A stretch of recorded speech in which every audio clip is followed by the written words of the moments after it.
Before we even get into how Marsai Martin made Hollywood history as the youngest executive producer ever, there's some wild stuff you gotta hear first. Two secrets almost tore down everything she worked for, and trust me, these aren't small. The first, a promise that was never kept. The second, a shocking revelation that'll make you rethink everything you thought you knew about child stars and their so-called success. Born Kayla Marsai Martin on August 14, 1904 in Plano, Texas, this triple Leo was never built for ordinary life. She had that star energy from day one, the kind that demands attention and refuses to fade. Goals ever since I was little, because Dreamgirls was my all-time favorite movie growing up. One of the main reasons why I even started acting in the first place, because I can mimic that movie from top to bottom. And what am I? But not even her parents could have seen what was coming next. It all began with something so simple, a regular family holiday photo shoot in Dallas. Carol and Joshua Martin just wanted cute pictures of their daughter, but fate had other plans. The photographer, totally blown away by little Marsai's natural shine, made an offer that would flip their entire world upside down. That acting class was run by Kathy Sullivan, and the moment she saw little Marsai, she knew something special was in front of her. Within just a few sessions, not months, not even years, Kathy helped Marsai land an agent in Los Angeles. Can you imagine that? At only 5 years old, this girl was already making professional moves while most kids were still figuring out crayons. Soon, the Martins were flying back and forth from Plano to LA, chasing every audition they could find. Meanwhile, Marsai's dad, Joshua, kept grinding as a car salesman to keep everything afloat. But this isn't your typical overnight success story, not even close. Instead of jumping straight into LA, the Martins made a power move. They relocated first to Huntington Beach, crashing with Marsai's grandfather in Orange County. Every single day, Carol and Marsai would make a 2-hour drive to Burbank for auditions.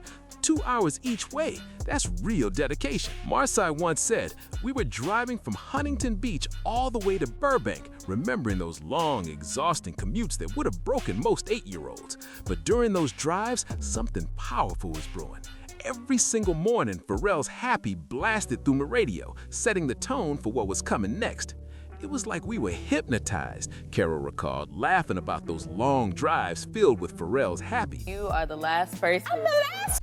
"We were gonna be happy driving the freeway," she said, and honestly, that energy paid off big time. Before Marsai even landed her breakout role on Blackish, she had already bagged 15 national commercials. That's wild for someone who hadn't even hit double digits yet.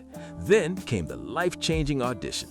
Marsai was just 8 years old when she went in for Blackish. When the pilot episode finally came out, You can keep him back on it just because he never did it. Yeah, but right. I actually ended up just not getting my license. So Carol had a moment that showed just how new this world was for them.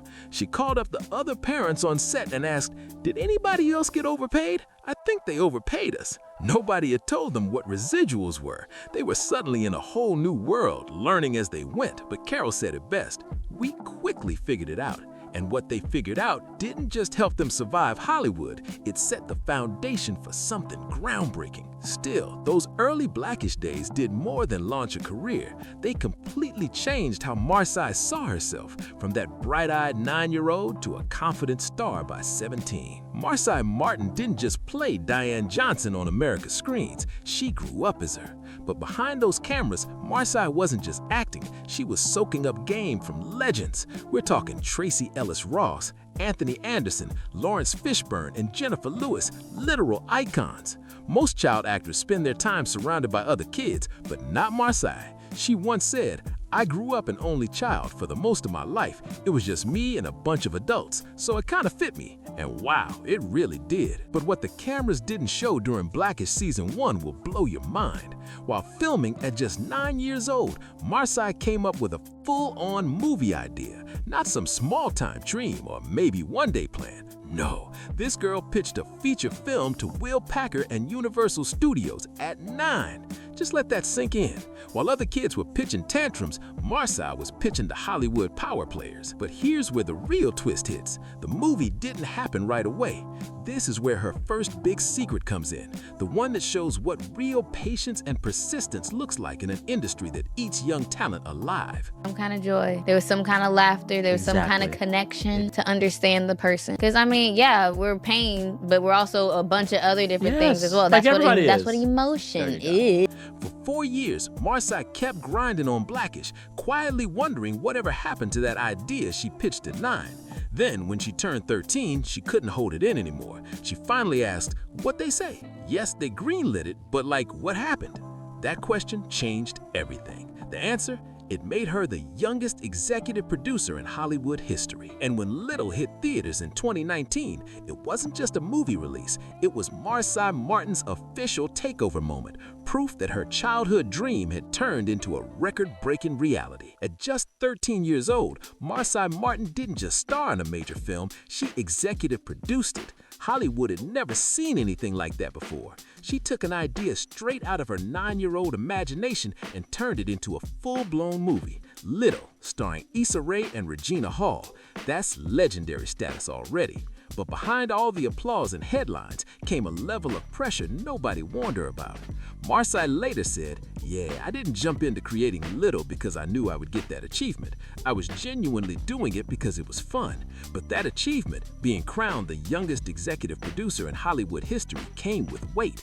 Doors flew open, sure, but expectations that nearly crushed her. I'm from Dallas. I'm from Dallas, Texas. Yeah, little Texas baby. But yeah, I'm from Dallas, Texas. I started modeling when I was like little, but I started acting when I was. The trophies kept stacking. 9 NAACP Image Awards, 3 BET Awards, and more praise for Little.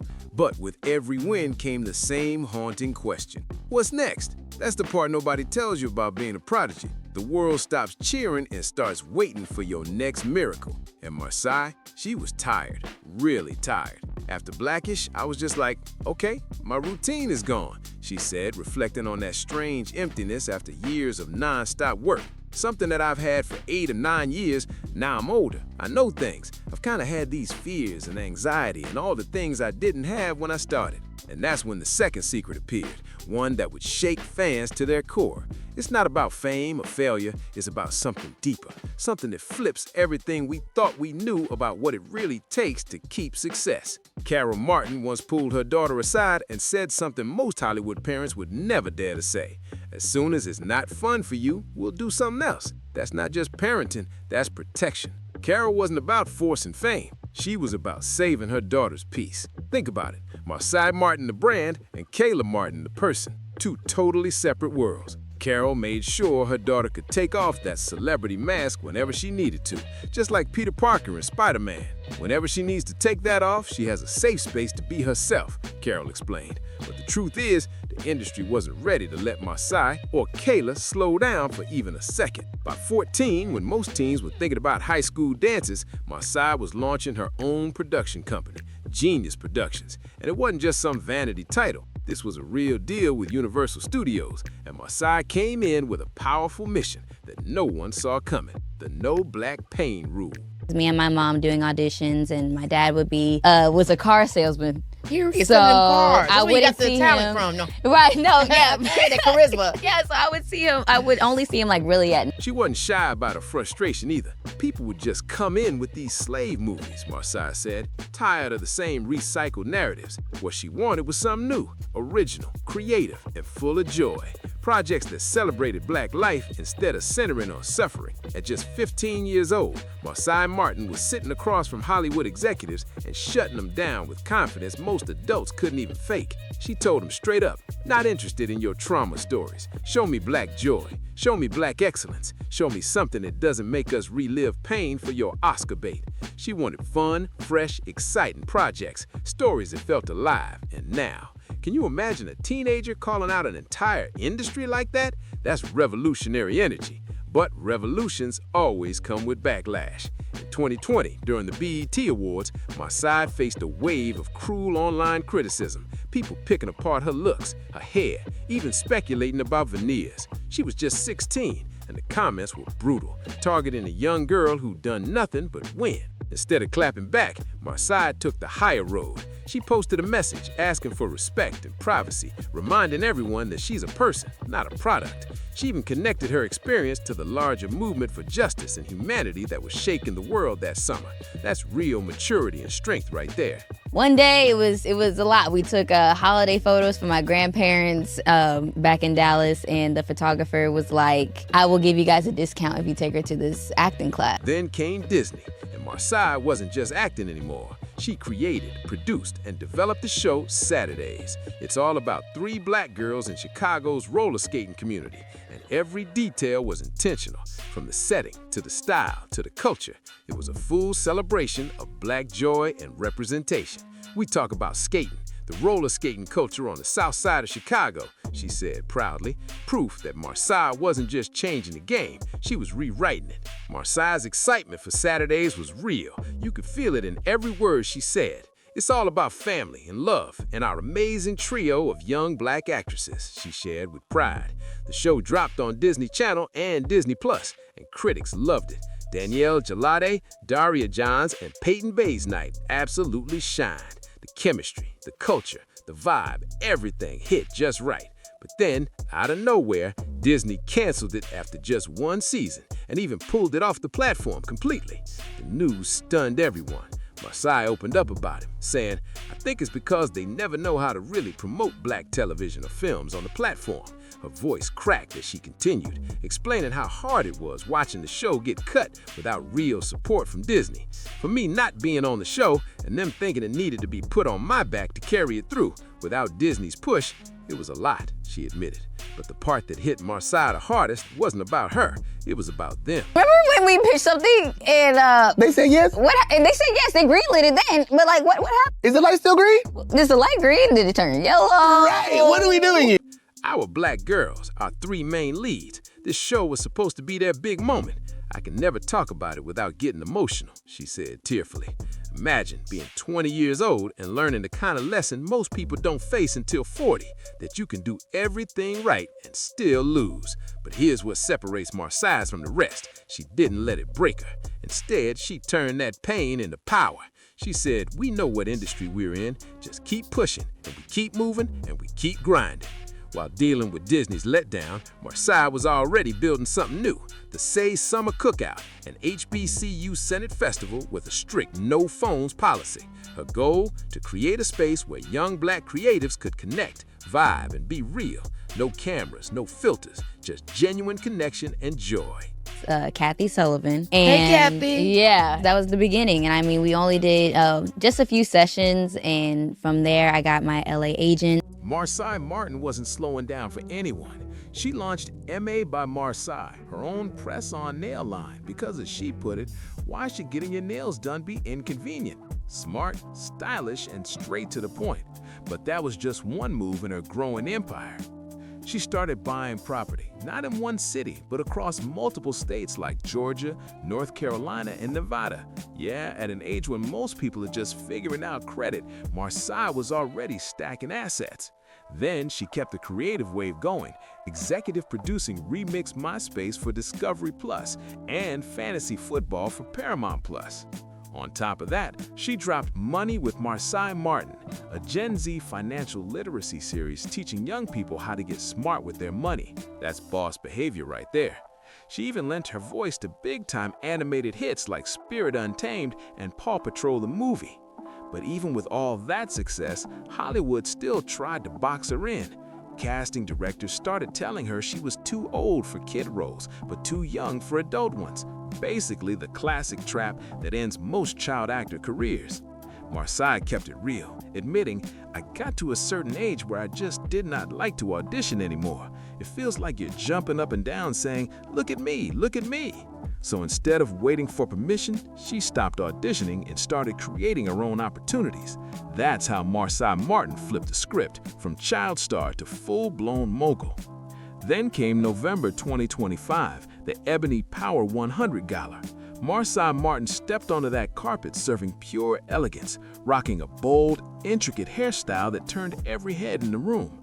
But soon, social media exploded with backlash. Some critics went as far as to call her look devilish or demonic. It was wild.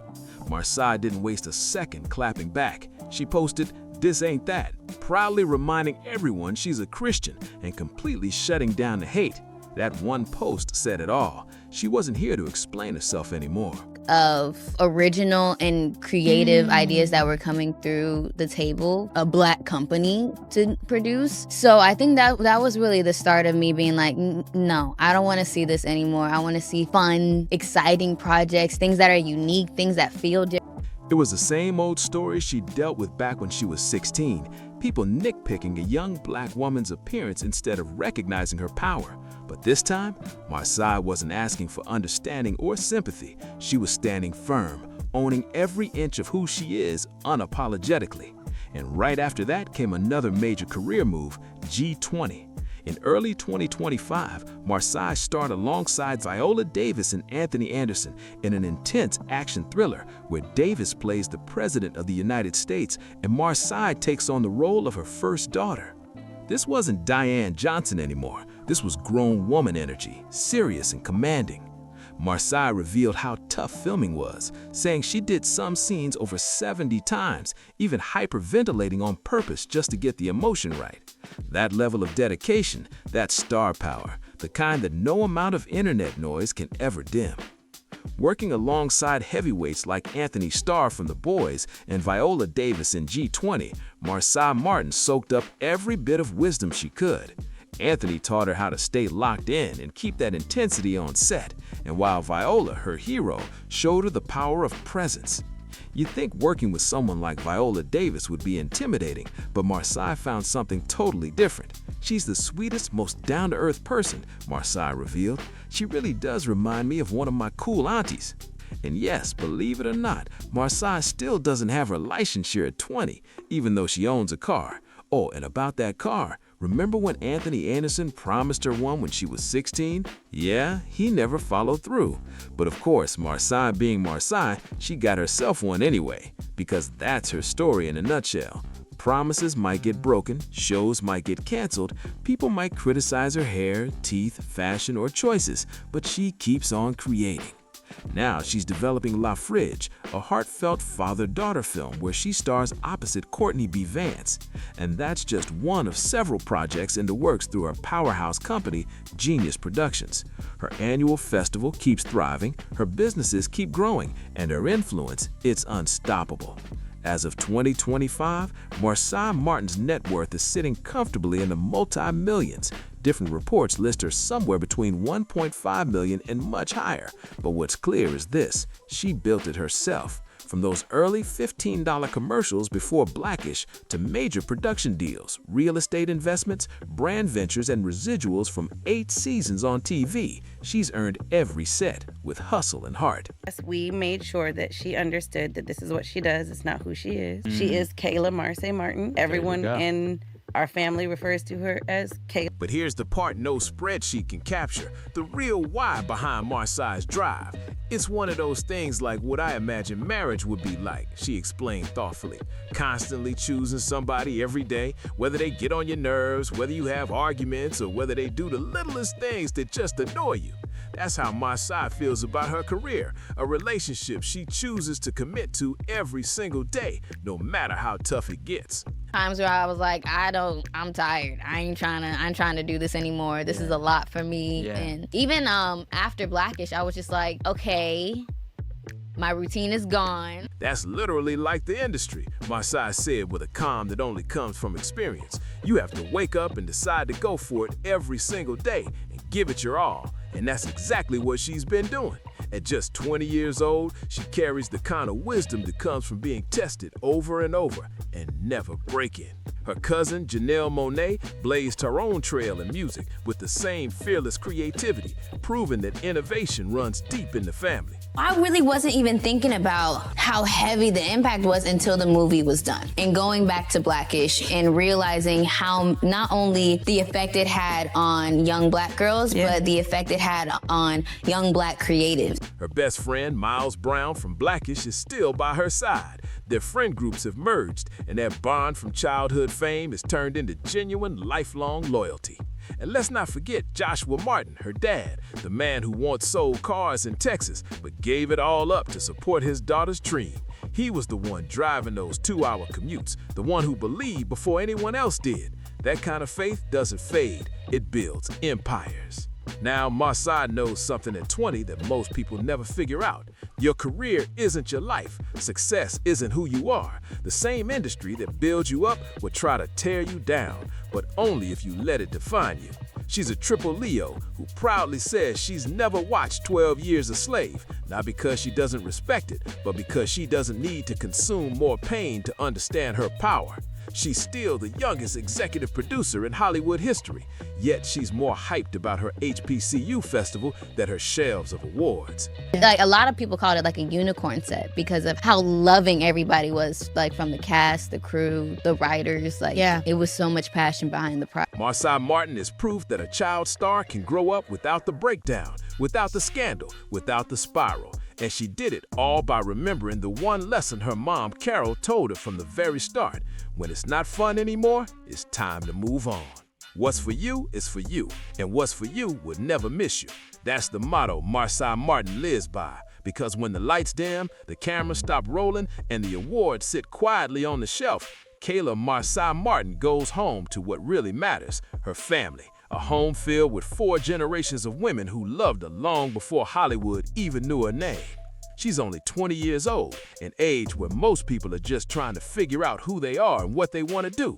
Yet, Marsai has already changed Hollywood. She's opened doors for a new wave of black actresses, redefined what it means to be a child producer, and built an empire that's only just beginning. But what makes Marsai's story so powerful isn't just the fame, the awards, or the money. It's how she stayed grounded, grateful, and real through it all. She never forgot where she came from, that little girl from Plano, Texas, who once took holiday photos that changed her life forever. The 9-year-old who pitched a movie to Hollywood giants, the teen who said no to pain-centered storytelling and yes to black joy. The young woman who still chooses creativity, happiness, and herself every single day.